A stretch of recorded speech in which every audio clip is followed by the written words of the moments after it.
tell you that during the last 1 year, we have worked very hard in order to adopt and present a comprehensive migration policy that was not existing before in Europe. Schengen is the greatest achievement of the European integration.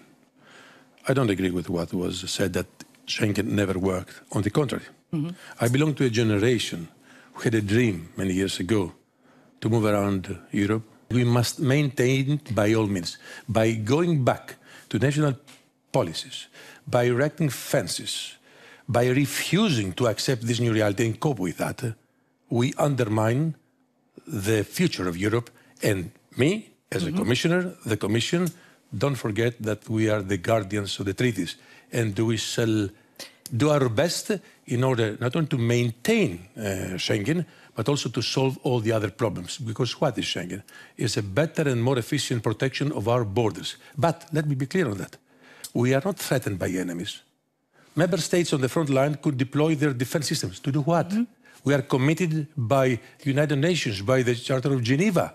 And all member states must comply to the policy adopted by the Commission in order, first of all, to save lives, to protect the ones in need of international protection, and of course, better protect our borders. But I understand also that the duty of national governments, since all these countries are members of the European Union, is to defend the values and the principles of the European Union. And the last one to judge them is not the Commission or you or someone else, but their own people.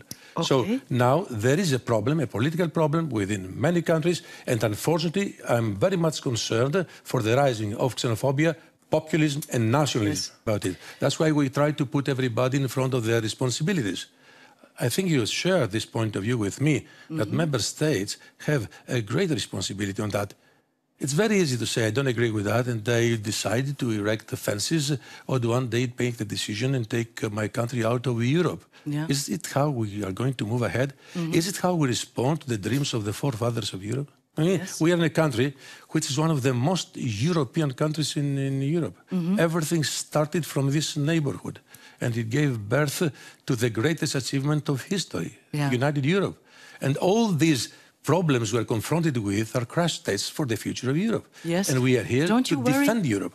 Don't you worry about your children, of course, and grandchildren? Because that's what I do sometimes at the moment. I am very much concerned for my children, for my grandchildren, tomorrow, for my people, for my friends, for my life, even for myself. But I will never permit fear to prevail in my way of thinking.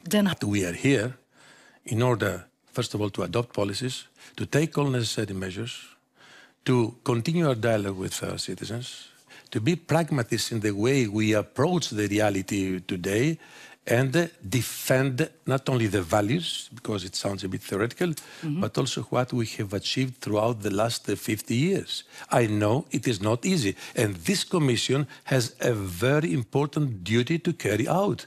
We said at the beginning of the life of this Commission, we either make it or break it, because we are conscious of the situation we are confronted with. That's why Jean-Claude Juncker decided to form a purely political Commission. And now we have to cope with all these problems. And we do it every day in a spirit of responsibility and trying to foster among member states solidarity as well. Unfortunately, it doesn't work. In this relocation scheme, for instance, I'm not very happy. I can tell you that. I'm disappointed from the fact that although all member states agreed on this relocation scheme for 160,000 people to be relocated within Europe, only 277 people have been accepted for. What's happening? Why the domestic public opinion is not helping their governments, and why governments do not take a more responsible position on that? Populism is the threat of democracy and of Europe.